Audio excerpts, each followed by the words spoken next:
And as usual, I'm joined with my co-host, Bara Sapir. Hi, Bara. Hi, Eric. Hi, everyone. Great to be here. Welcome. MBA Waves is your weekly vidcast talking all things business and education. And this week we are joined by Questrom School of Business at Boston University. I'm super excited to have these guys here with us today. Hey, Boston U, how are you? We're doing great. Welcome to MBA Waves. So let's just go around the room and introduce who's joining us today.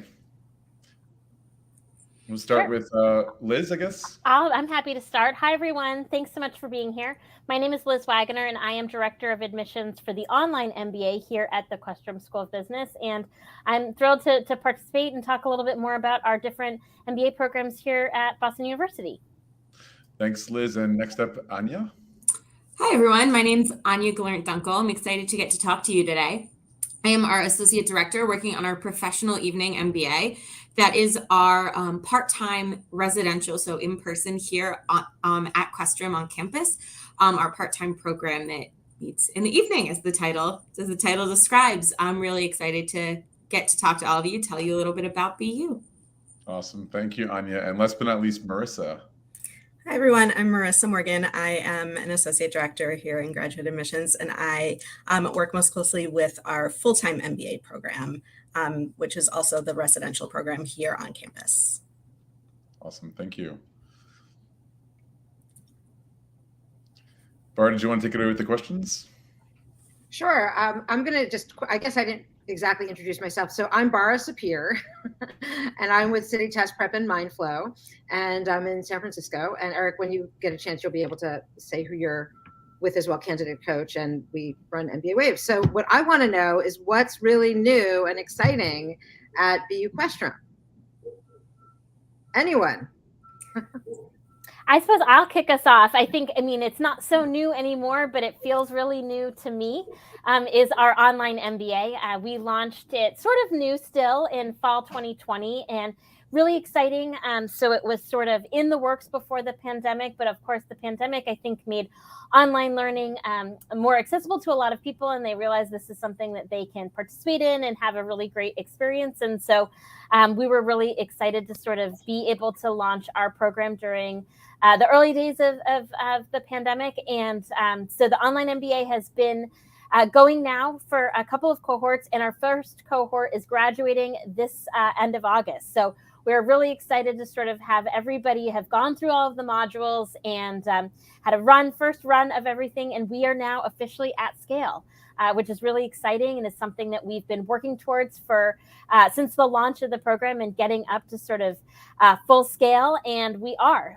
So that's the newest thing in my life, my sort of corner of the admissions office. But I'll let my colleagues also talk about some of the more new and exciting things happening at Questrom as well.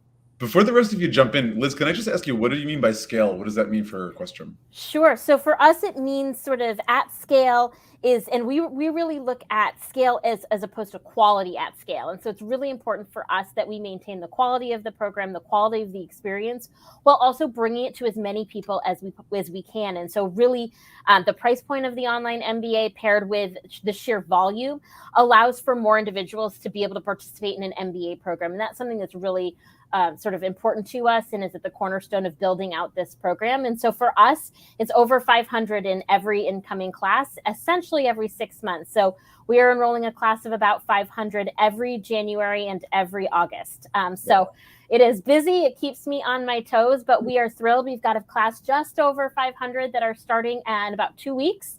And then we will do it all again in January. So it's not only, a large number of people, but to us, it's ensuring that quality. It's the same faculty that teach in our residential programs are teaching in the Online MBA. We've got a ton of learning facilitators and support in the program because we are at scale, and we've really mapped out what that means to us here at Questrom, and having that quality is so critical. That is so impressive, like 500 per semester. And one more question about that.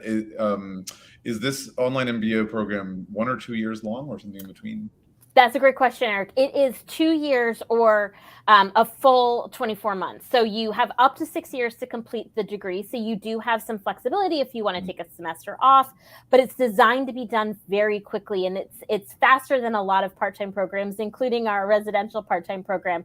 And there's some reason behind that. And I'm happy to talk about that in a little while. But yeah, it's about 2 years to do. We're finding most people are doing in about 2 years. But there's certainly a population of students that are like, I'm going to take the summer off. And that is absolutely fine too. I think you guys were in a pretty unique position because very shortly after COVID shut everything down and schools were looking to figure out how they're going to open up again, you guys were in such a good position to launch this program because, as you said, it was already in the works, right? And it just came out, I think it launched September 2020. And the other thing I had heard was about the very interesting price point that is very, very competitive with typical full-time MBA programs. So that's all very interesting stuff for BU Questrom. All right, sorry, I didn't mean to hog the spotlight with you, Liz. But either Marisa or Anya, who wants to go next to talk about what's new and exciting? Sure. I think I can start talking about some of the kind of new initiatives that we have in our residential programs. I think, one of the things that we've started doing in our full-time program is around some of our experiential learning options, and our full-time students this past year started doing what we call an action learning project in their second year. In their second semester of their first year. So all of our first year full-time students work in teams on projects with live projects with companies throughout their second semester. So they've had kind of a first semester of some of their core classes, and then during their second semester, alongside of the remainder of their core classes and starting their elective courses, they're working with companies on projects that are actually meaningful to that company. So the companies are selected specifically to be companies that really need this work from our students, and also companies where our students can really have a lot of face time with company leadership. The companies that we are working with are small in nature, and we really want our students to be able to have regular meetings and regular FaceTime with the CEOs of the company, with that company leadership, to help to grow their experience in their careers. I think we have some new initiatives in terms of some specific programs. I think Anya will probably talk about one of the new certificate programs with the part-time program. We are in kind of final approval mode for a new dual degree in our full-time program, which is a dual degree with a master's in energy.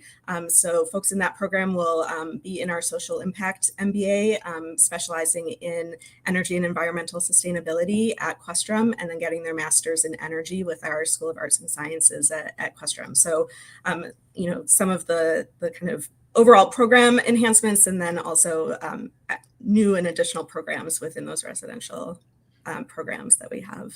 Thanks, Marisa. And so, just something about this, it's a 2-year MBA, right? How many students or how many participants are in the full-time MBA program? Sure, we bring in about 150 to 160 each year for the full-time program. Okay, it's a little bit more of a tighter knit batch. Yeah. And then you're cohorted in your first semester when you come in. So you're taking that first semester, you're taking classes with the same about 50 to 60 students for that first semester. So it's already a little bit of a different experience than you're going to have in the program that Liz spoke about. All right, Anya, do you want to? Sure. So, like Marisa mentioned, the Mba Program, Professional Evening MBA program, actually has a brand new certificate that you can do as part of the program. It's a certificate focusing on business analytics. So, along with your MBA, you get a certificate focusing in on the business analytics field. Some of the classes actually are able to double count. So you only need to take a couple additional classes to get that certificate, which is really exciting because there are ways in the full-time MBA to focus on things like digital technology that our Mba students haven't in the past had the full opportunity to dive into quite as much other than in the elective space. And this way we're able to continue growing opportunities for Mba students. We're able to give them even more of the opportunities that our full-time students have had, which is something we're always working to do. We're always looking at the curriculum of the Mba program, always making tweaks to make sure it's the best possible curriculum. So it's something we're really excited about. It is just launching, actually, for students very recently. It was just approved. So we're really excited to be able to bring new students into that certificate program along with their MBA.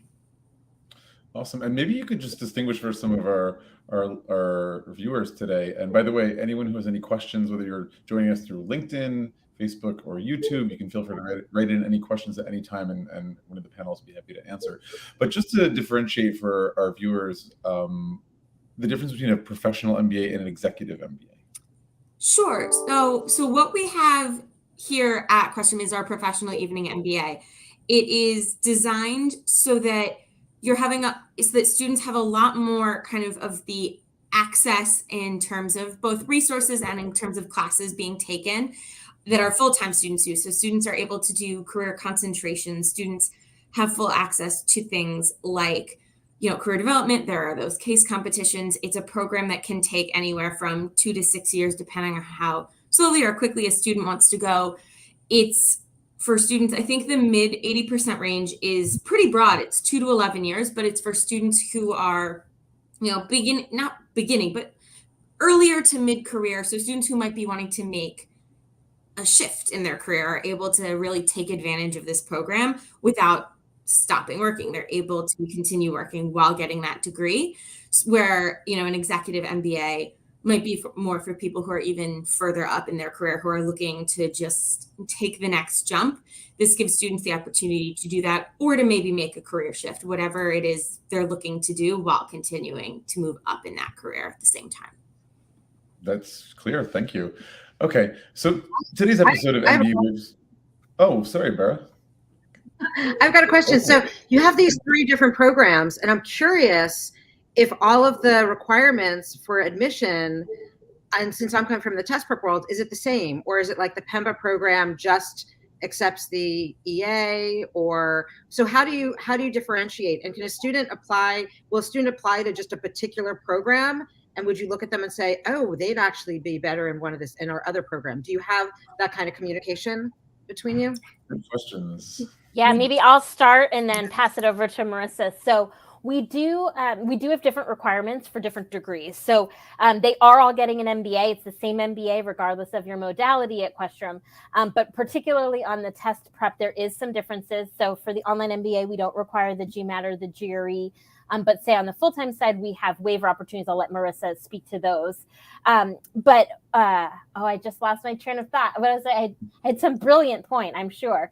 But I was just going to say, that we really have the opportunity to find the degree that fits you. And so we absolutely work closely together. Marisa will say, hey, I have this candidate that's applied to the full-time MBA, but they have a ton of work experience. I actually think they're maybe a better fit for the online MBA. Do you want to take a look? And vice versa. But at Questrom, you can only apply to one of our MBA programs. So you can't apply to all 3 and kind of cast a wide net. You kind of really need to narrow down which is the best fit for you. And that's really our job to help you. I think that they are 3 similar yet also different programs, and they serve different audiences for different purposes. And so our job is to help students figure out which is really going to be the best fit for them, and then help take them to that next level. But Marisa, I don't want to steal your thunder. Sure. And I'll talk about tests in a moment. What I will say, in addition to that kind of finding the best fit, if you are unsure, you are always welcome to speak with any of us in the office to start to have that conversation. We have plenty of advising sessions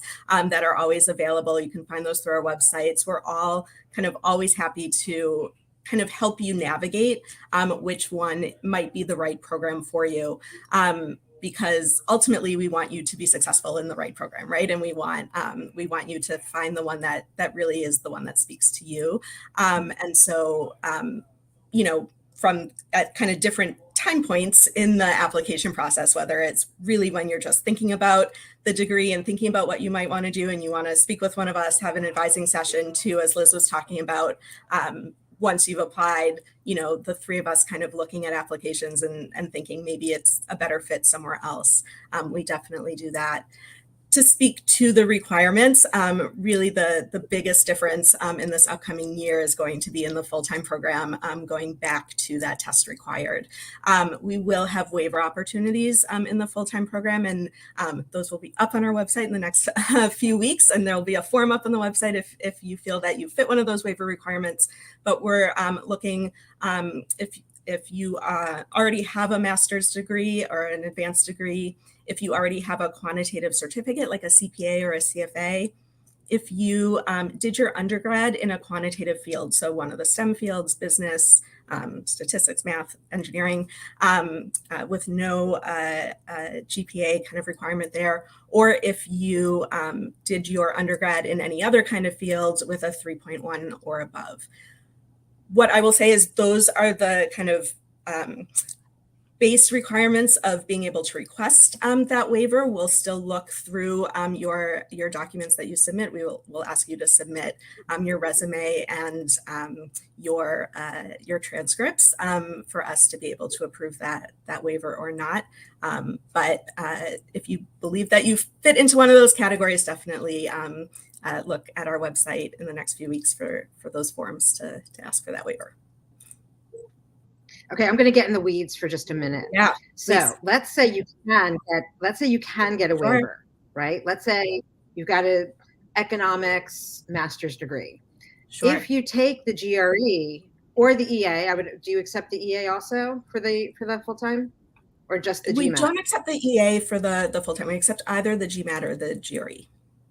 Got it. So let's say that someone really qualifies across the board for waivers, but takes the GMAT, if they score, is it a good thing for them to still take the GMAT? Would you look at that positively? I think, or can you not tell me? No, I definitely can tell you.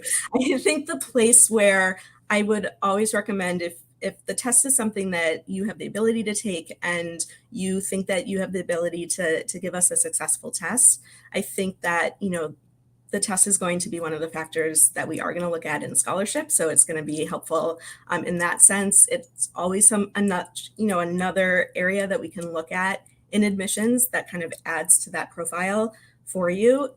If you feel like your profile is great, you have great undergrad grades or master's grades, everything else looks good. It looks, you've looked at our class profile, you look stellar across the board, and you really just don't have the ability to take that test, it's perfectly fine to ask for a waiver, but it will be one of the factors that we do look at in scholarship.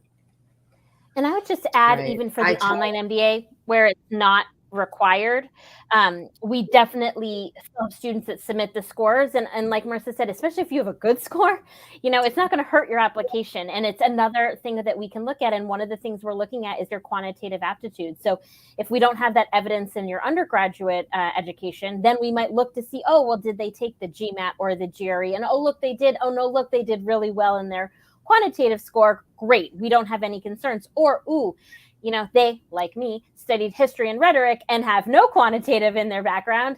And then if we have no evidence, it's harder for us to sort of make sure that you are successfully, academically successful in the program. And so it's something that I encourage applicants to consider, even for the online MBA where it's not required, if it's going to help bolster their application or show evidence of their quantitative abilities. So we definitely have students in the online, even though it's not required, that still go ahead and submit those scores.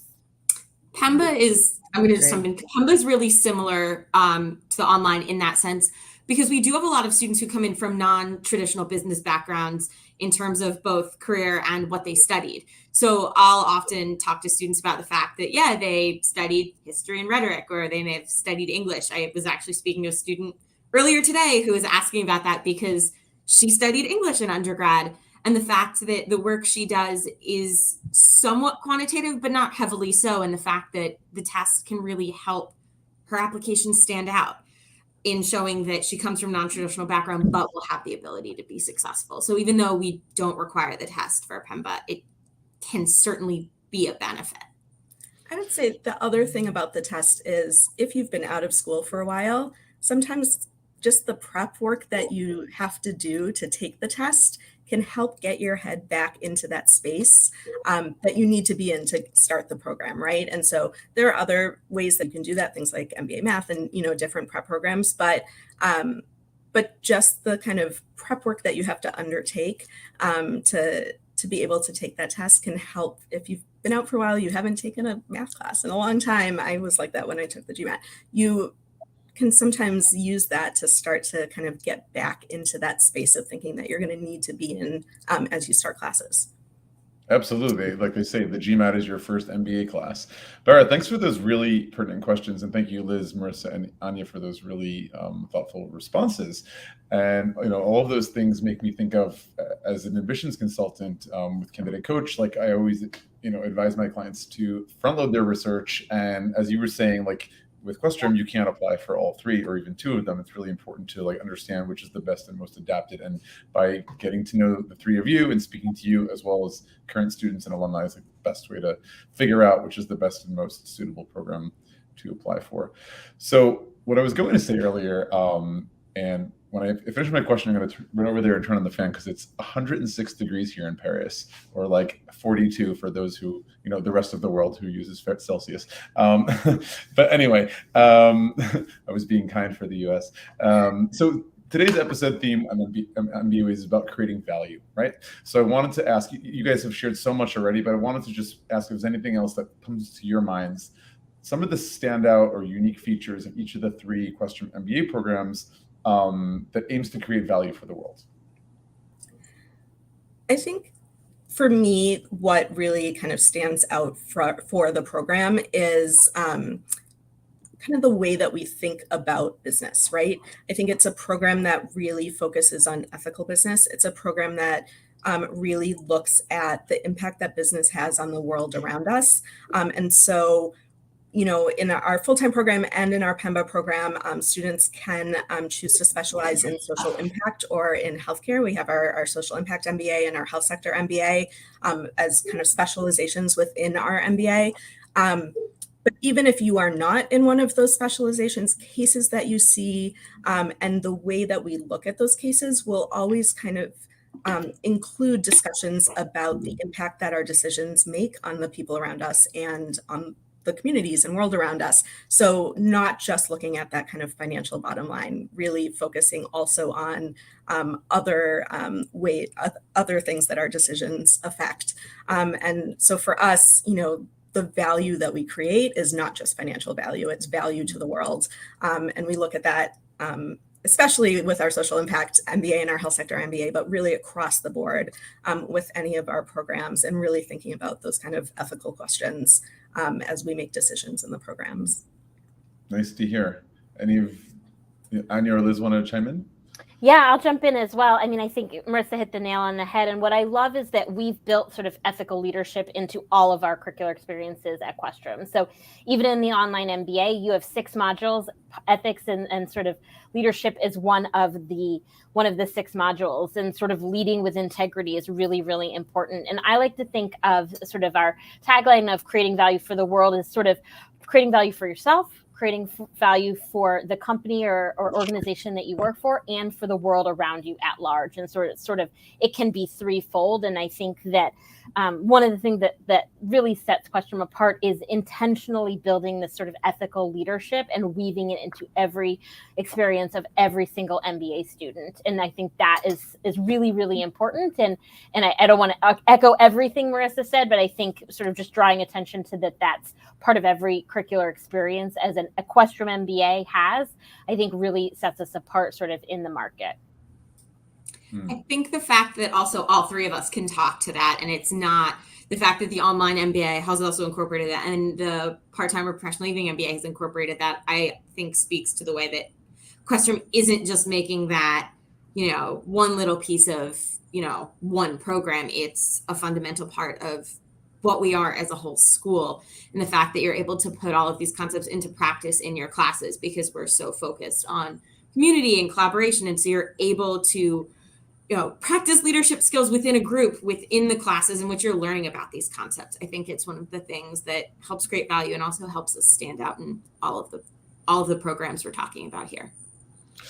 The combination of the last couple of questions makes me think of, it makes sense. It's logical that the 3 different programs, although they attract different audiences, as you said, for different needs and so forth, different populations, yet there's a lot of shared values across them. It makes sense you share the same institution. So what I'm wondering is, do the participants in the 3 MBA programs represented today, do they have a lot of interaction with each other? In other words, are there shared classes, are there shared projects, are there shared trips? Obviously, they share the same alumni network, but what can you speak to that? I think our full-time and our Mba program and our professional evening program probably share the most. Our part-time and our full-time students actually take electives together. So your core classes that you take kind of at the beginning of each program, you're taking within each separate program. But once you get into electives, many of the electives that the full-time students take are taken with Mba students. All of the electives that Mba students take are with full-time students. And so there's really a lot of collaboration there.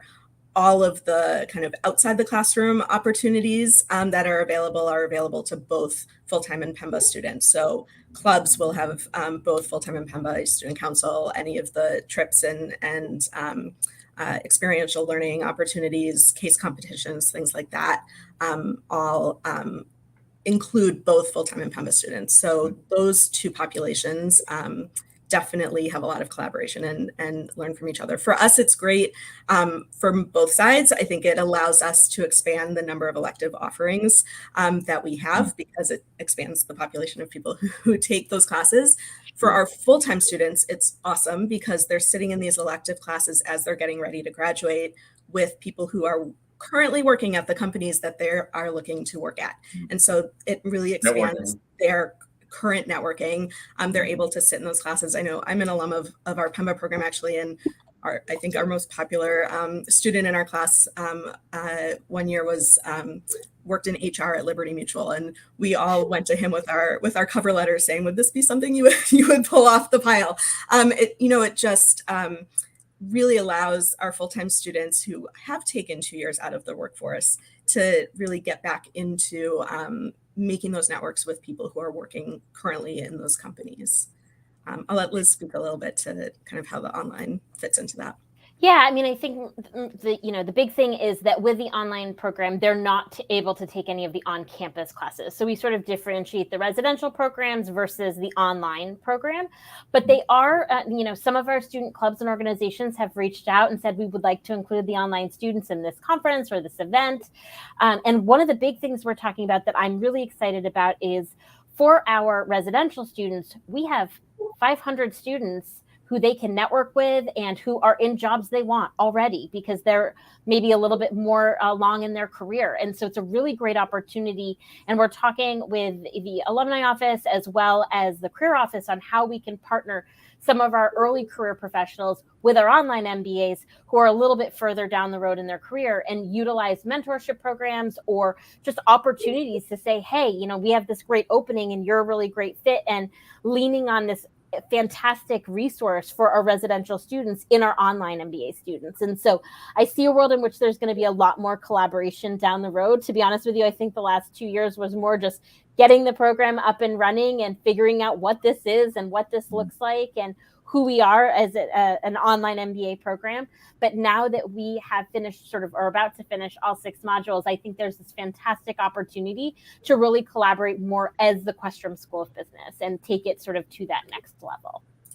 It's funny, Eric, I saw at graduation this year, this was the first time we had our online students graduate, right? And they had the opportunity to come in person to graduate. And it was really because they were just everyone was graduating at the same time and in the same group and just alphabetical and in line. And it was really fun to get to see those interactions with students from all 3 programs who had gotten to know each other or were getting to know each other in line at graduation and having that experience kind of going across the stage.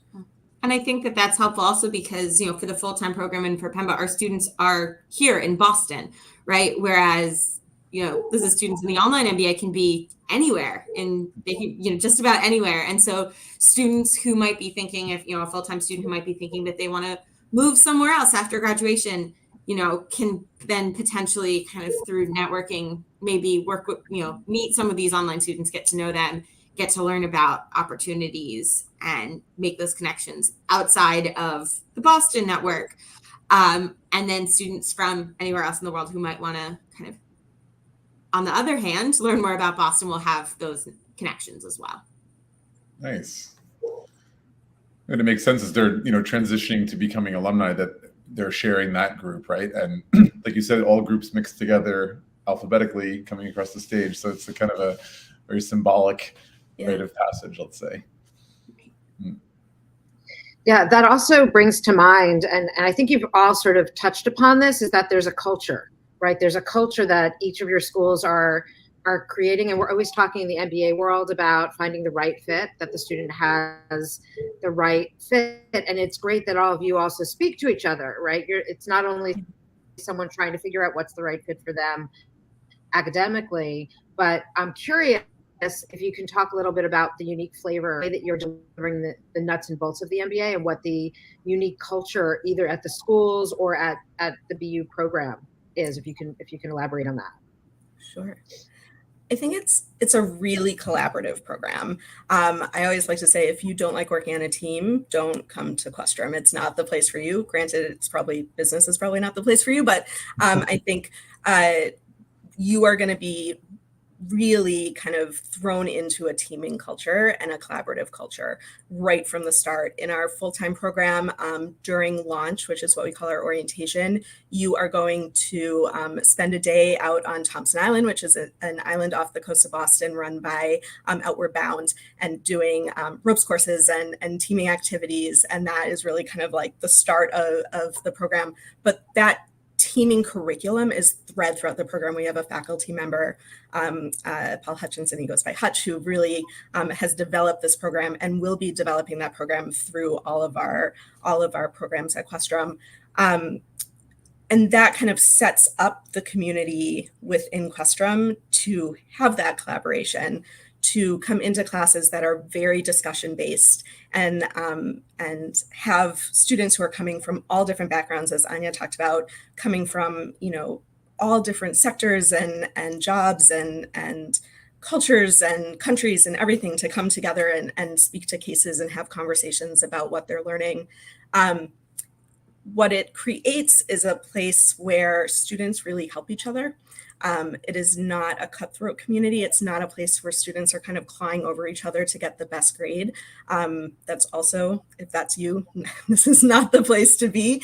It is a place where if you're struggling in accounting, you know that your teammate, that your classmate is going to help you, because down the road, you're going to be able to help them in marketing, because that's your background, right? And it's just kind of unspoken or spoken what happens in the community. That goes to job search as well. We have students who go to an interview for a job and think, oh, my friend would really like this job too. And maybe shooting themselves in the foot, tell, other classmates about the job opportunity because they think it also would be a good fit for them. It's just what happens, and has just always happened at Questrom. That's kind of who we are. And so that kind of is the culture that has been developed and cultivated here, which just makes it a really good place to learn. It's like a comfortable place to learn for students. I also think the deliberate nature of the way that, a community at large, but then, cohorts within that community are built is really important. I know that when we're working to kind of build who's going to be in what group, who's going to be in what cohort, it's not random, but it's not always necessarily just, okay, it's who's going to work well together, who can learn from each other really well, because we want everyone to make sure they can learn from everyone else. So in building our community, I think the fact that it's so deliberate is important, because as we were talking about, the Mba students can learn from full-time students can learn from Mba students, Mba students will be able to bring a new perspective. So I think the deliberate nature of creating that community where people are collaborating so much is an important thing that we really try and think about. And the fact that we try and build up that community early on, it's not, students are getting to know each other before they even get to campus to start their programs. So I think the fact that we're trying to encourage that speaks to the culture of Questrom. Yeah, it sounds like a really collaborative community culture has been developed there, and that's fantastic. It's really, I think, helps people to develop in a comfortable way. So you guys have already talked a little bit about some admissions things regarding GMAT and so forth, but any suggestions that you would offer to our viewers today who might be applying to your program so they know what they can expect? Like what suggestions would you offer in terms of being a great candidate or a great applicant for Questrom, regardless of the program? You can do the tour. I think a couple things come to mind. One of the big things we talk a lot about in admissions is sort of authenticity. Be your authentic self. Don't say what you think we want to hear, but be yourself, and that will shine through. And so I would say that's the big one. And, spending time on things like your essay, which is, I believe for the online MBA, it's required for full-time. You have sort of an either or situation, but in either case, it's an essay or sort of a video, for lack of a better word, essay. It's sort of a video assessment. But it's an opportunity, again, for you to sort of speak directly to those reading your file and to really showcase why now, why this particular program, and why it's going to get you to your goals. And so you have this amazing opportunity through the essay and through your application generally to really map out why you're doing this. This is a huge investment, regardless of program, in yourself and in your future. And so you want to take your time with your application and really think through why you're doing this. And once you've done that, I think applying is actually the easy part, because it will come really naturally in writing up that essay or answering those Kira talent assessment questions, or whatever the particular application looks like. If you're authentic and you know why, and you've thought through, you don't want to go to business school because you don't know what else to do. That is a terrible reason. You want to do this because this is the right school and the right degree, and it works for you and your life and your personal life or professional life, your goals, everything needs to align. And so I think really taking your time to think through that and why is really important. And I would take it a step further and say, get beyond us. We are paid to say nice things. Talk to students. We all have admissions ambassadors who are there to answer your questions, and they will be brutally honest with you and tell you about their experiences. If you are in the Boston area and you're considering both the part-time on-campus option and the online part-time option, talk to students in both programs, and that will help you figure out which might be the better fit for what you're looking for. So I would say trying to be authentic, figure out why you're doing this up front, and then getting beyond us is really once you've thought through why, you're going to have a really strong application, because that authenticity will shine right through in your file. Liz, it's all really good advice, and I think I'd like to ask you to be on my team at Candidate Coach. Yes, you mentioned you made reference to Kira Talent, and for those of us who are watching today, not everyone might not know what that is. They are a company that provides a platform for applicants to many business schools around the country and around the world to do some kind of video essay, right? I assume that's the way in which you're using Kira. And is that across all three programs here today? So for our full-time and our Mba program, we give an option. You can either give us a written essay, or you can do a set of video essays through Kira Talent. It doesn't matter which one you do. It's really whatever you feel most comfortable with, or you think kind of shows you off the best. So if you're someone who the idea of Kira Talent, it's terrifying, do your written essay. And if you're someone who is good at extemporaneous speaking and feels like it will show off your personality, give us a Kira Talent. We love seeing both, especially those of us who read a lot of applications every day. We like having a mix of both. For our online, I believe they do both, correct me if I'm wrong. But essentially what it is you have a little opportunity to practice. You will see a question kind of read to you. You have a little bit of time to kind of jot some notes down, and then you have about a minute to answer that question. We don't mean for those to be super professional and you have to be in a business suit and you have to be exactly correct through it. It's really a chance for us to see who you are, get to know who you are, see your personality. So if you start doing the Kira Talent and you trip over your words a little bit, it's really okay. It's really just a chance for us to get to know who you are. And I just one clarifying point. Super kind. It sounds like, I was just going to say, it's really kind that it's so flexible that people can choose that they feel more comfortable doing the traditional written essay versus the video essay, which is a little bit more modern twist on things. For full-time and part-time. Yeah, for online, they have to do both. I was going to say, for the online, they do still have to do the real essay, the written essay. But then optionally, they're welcome to add on a Kira Talent to sort of, it's essentially for the online, because it's such a big program, it's in lieu of an interview. So instead of having the opportunity to interview all of our candidates, we are offering the Kira assessment as an optional sort of add-on. But just, I don't want anyone getting their hopes up for the online MBA. You still have to do the essay, but I promise it's not too painful. But you know what? That makes sense because they're going to do an online program. They need to demonstrate that they can communicate through a screen. And as far as, Marissa's point about you don't need to be super I mean, look, I'm wearing a Hawaiian shirt. I mean, like, this is live action. This is like, nobody's expecting like the formal kind of thing. I think that's a bit old mentality. And I think that's a bit more approachable at least my experience with Kira and the schools that use that service. So very cool. Yeah, I think that's enough for. I was going to say, in talking about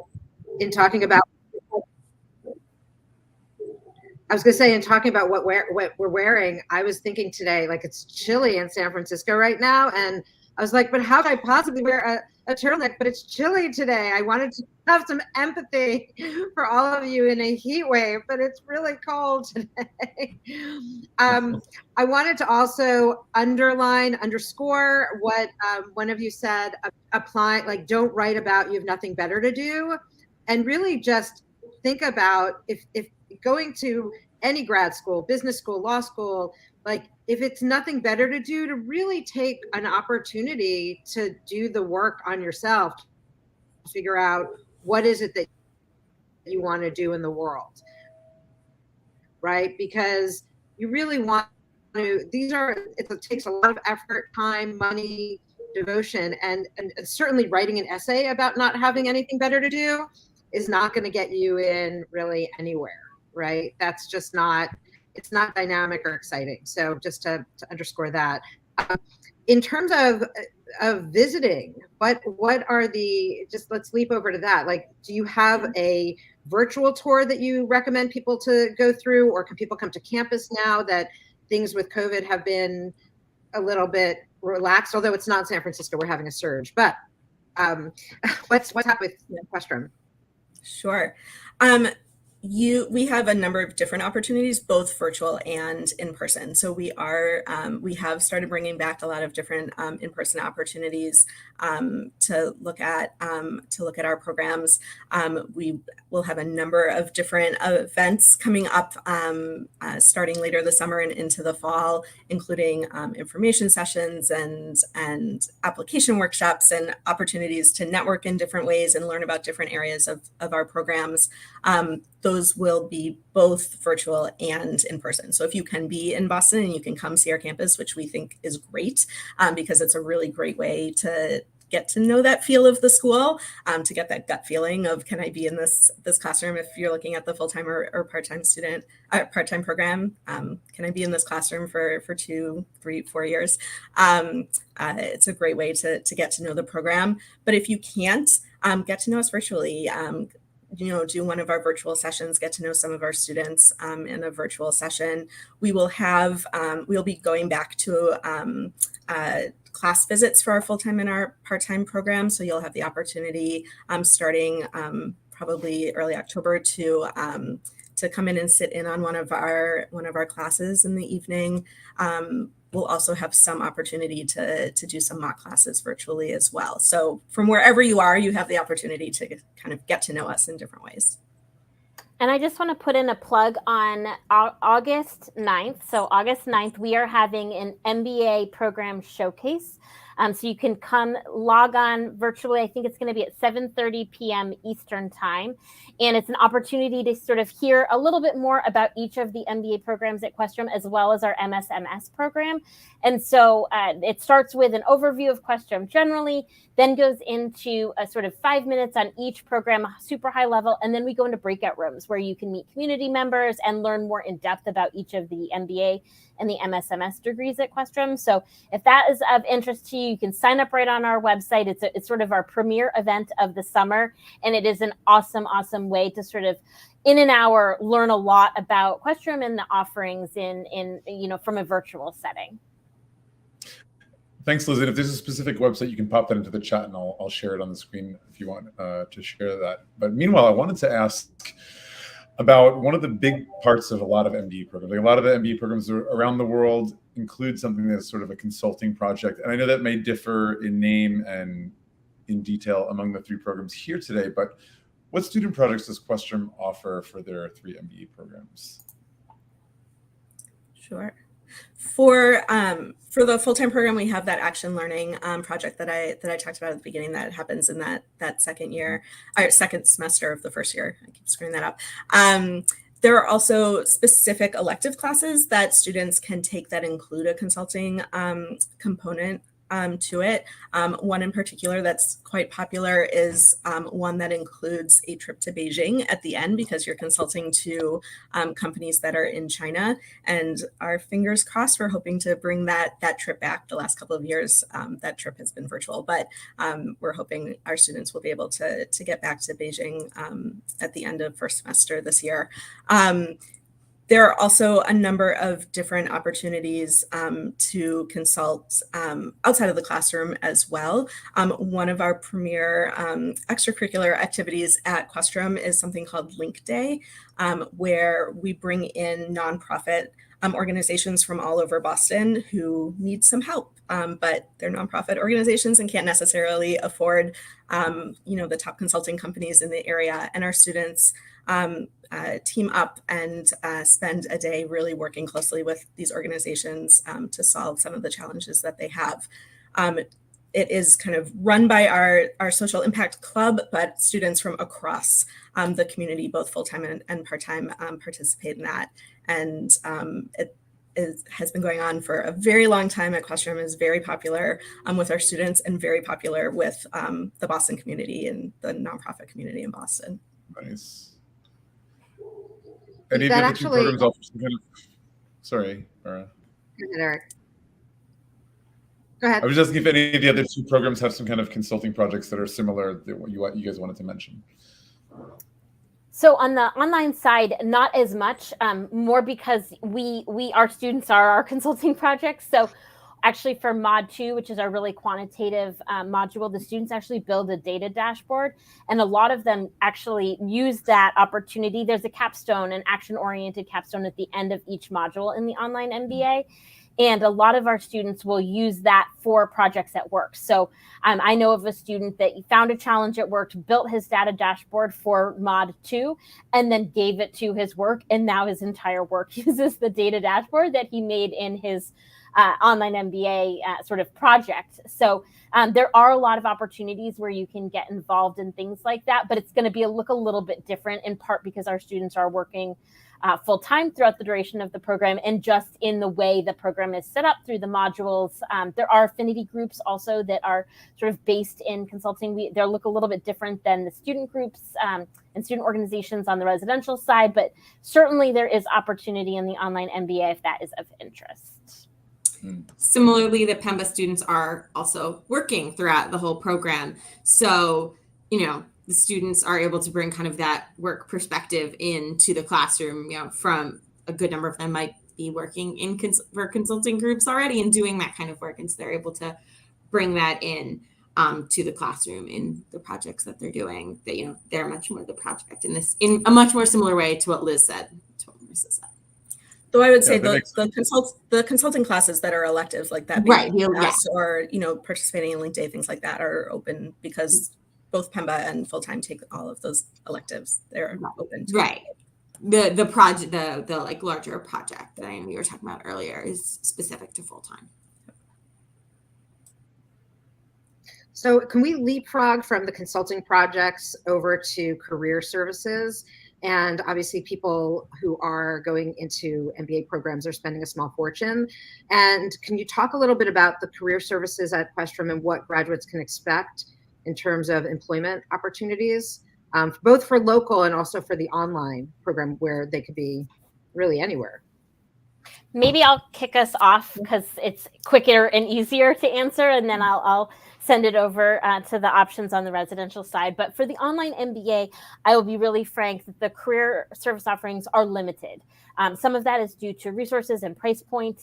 With a different price point, it comes, with higher price tag comes a lot more resources, but it doesn't mean you don't have support. So we aren't a good fit for someone who's looking to make a major career change and needs a lot of career support, because that support just isn't there. So in the online MBA, you don't have access to a one-on-one counselor. You can't walk into the Feld Center and have an appointment, but it doesn't mean you don't have any resources whatsoever. You do have access to the job boards. You have access to all of the online resources. So the AI technology to do resume review, things like that, you have access to, but you don't really have access to that like one-on-one career counseling that you might need to really be successful in your job search. And it's really, I'll be honest, where Questrom shines on the residential side is in the support and services that they have available for their students. And so we have some of those on the online MBA.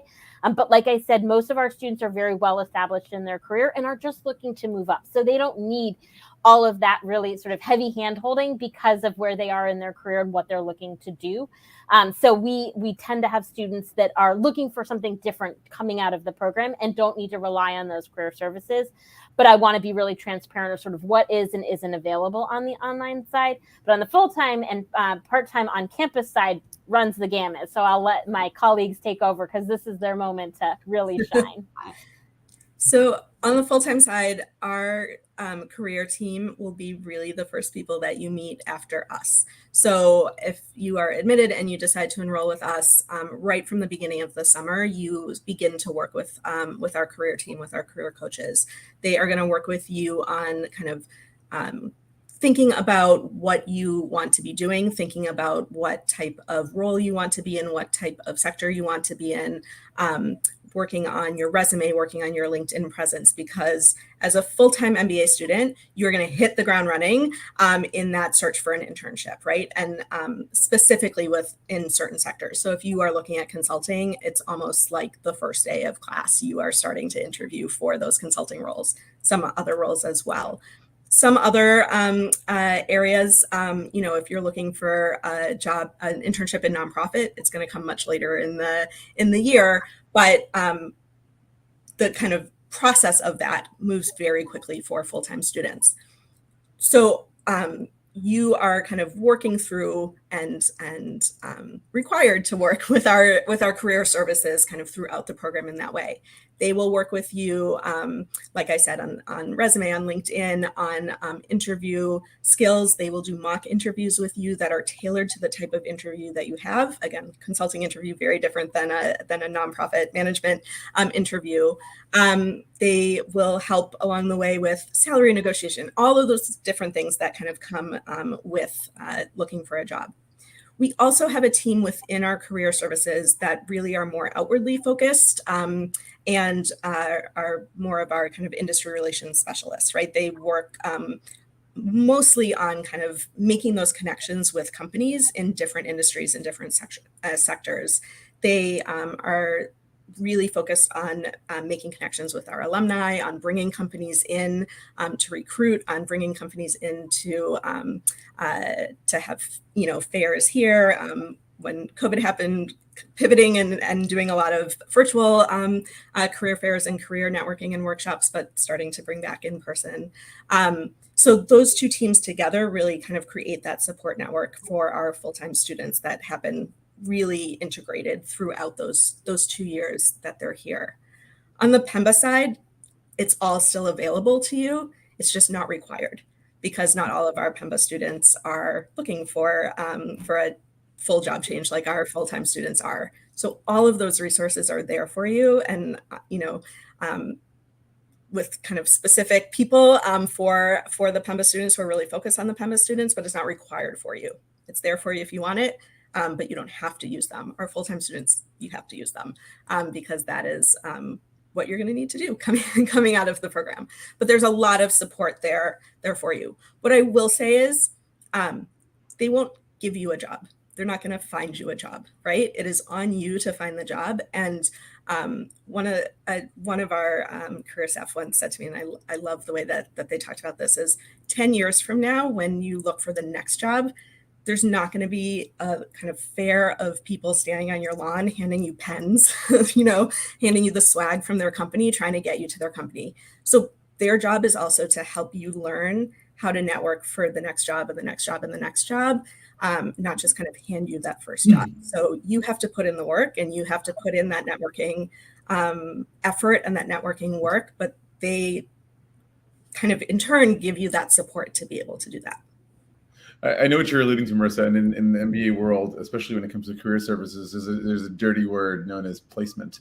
And I'm not sure really where that comes from, but for some people somewhere in the world, there's perhaps an idea that there's a job handed to you on a plate, and that does not. I don't know anywhere, at least not in North America or Europe, where that's the case. This is just nice, but no. It's the whole give a man to fish kind of metaphor. Right. So give an MBA student the skills to fish for a job, so it's a lot of polishing and teaching skills and providing or embracing a network and learning how to go out there and also to be resilient. There's a lot of absolutely the whole emotional side to the job. So it is a job to find a job, and you have all the support and helping to make connections, but no one's handing you a job, as you said. So I just wanted to underscore that this is not something uniquely or Questrom or something deficient at all. That Questrom. There's a colleague of ours who had made a comment more about a master's, so not MBA, right? I don't know if any of you want to respond to that. Thomas is a coach, also based here in Europe.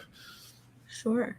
I can speak very briefly, and then you can certainly connect with us and we can get you to the right people on our team. We have a master's in management studies program that is geared towards folks coming right out of undergrad or just like a year or so out of undergrad without business experience.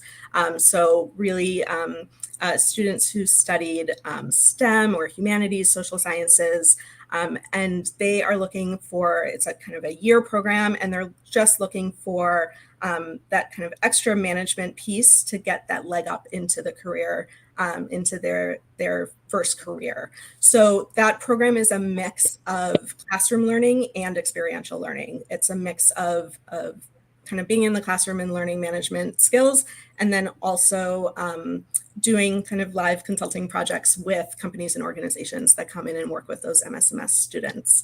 But it's very specifically geared. So students who have a business undergrad would not be considered good applicants, or really would not be considered for that program. And students who have a number of years out from their undergrad studies would not be considered for that program. It's really kind of more specifically geared. Students who do that program can go on later to get their MBA, and some have, but it really is geared for people who are kind of looking to start their career in the field that they studied in undergrad, but get that kind of next level to not go into it as an entry level role.